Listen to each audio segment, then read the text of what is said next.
So yan, at pagbukas natin ay tagas ang kanyang oil seal dito sa pulley. Ayan, no? Inmax B2. So sakit talaga ng mga ano yan, matic, lalo sa mga M3. So mayroon tayo dito, ayan, ito yung part number nya.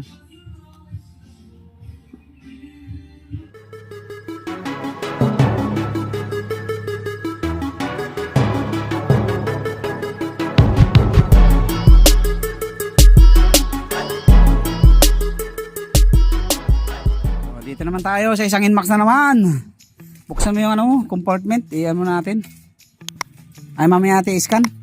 Palit muna tayo ng filter. So palit tayo ng filter tsaka yung CNC nya na bolt. Ito. So yan. Palitan natin ito.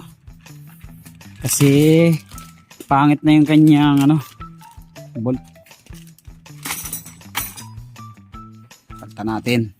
So yan, at pagbukas natin ay tagas ang kanyang oil seal dito sa pulley. Ayan, no? Inmax B2. So sakit talaga ng mga ano yan, matic, lalo sa mga M3. So mayroon tayo dito, ayan, ito yung part number nya. Palit natin dyan sa lilinisin, tapos palit bagong oil seal. So ganito lang magpalit ng oil seal ng Inmax kapag tagas na. Sundutin nyo lang to dito.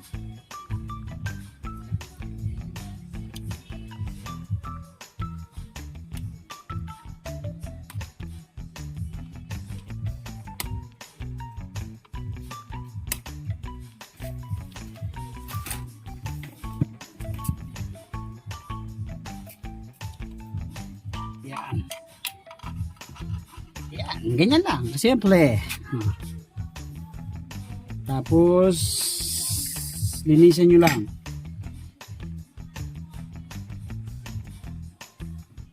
Paikot.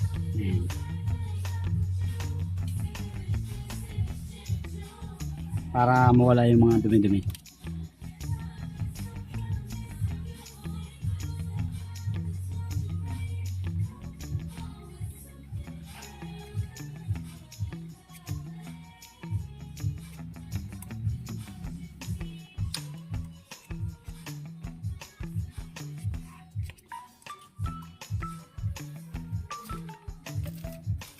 Tapos ito yung pamalit natin. Ito yung part number.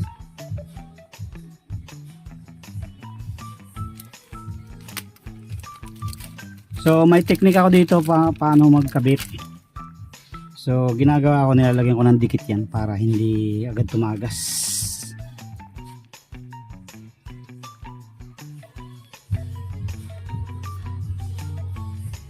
Lagyan natin ng kaunting dikit para hindi agad siya tumagas. Dito yan.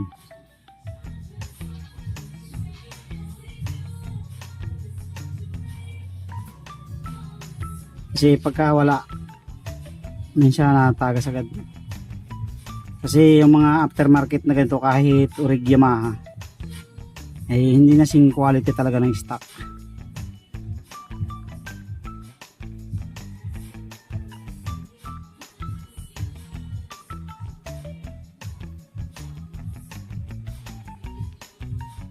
Yan, tapos ipantay nyo lang. Huwag nyo isobrang lubog.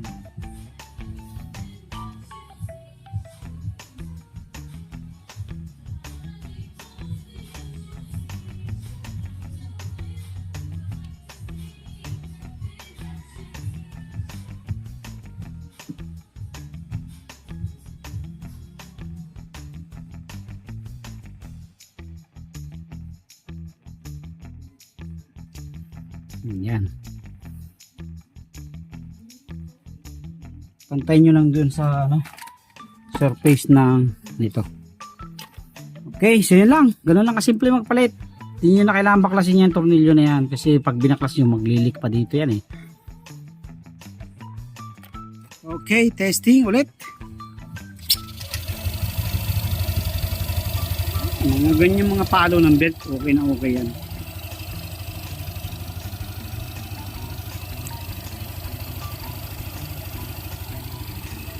Ikaw ba ay namang problema na sa bolt ng iyong crankcase cover?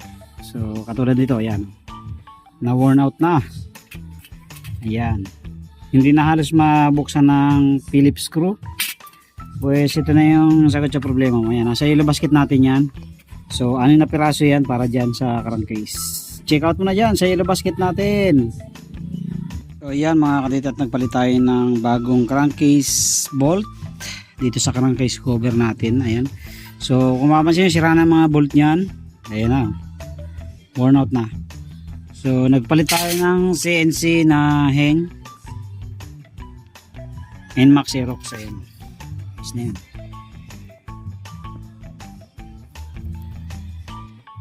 So nandyan na yung link sa yellow basket natin. Okay, wala nang check engine. Nagloko lang yung IC valve mo. Gusto na ulit, kondisyon, nag-ayos tayo ng kanyang panggilid. Pag check natin, puro langis dahil tumagas na yung oil seal niya doon. Palit filter, tapos change oil, at nagpalit rin tayo ng mga bolt sa gilid. Change ko rin yung brake mo. Ingat, thank you.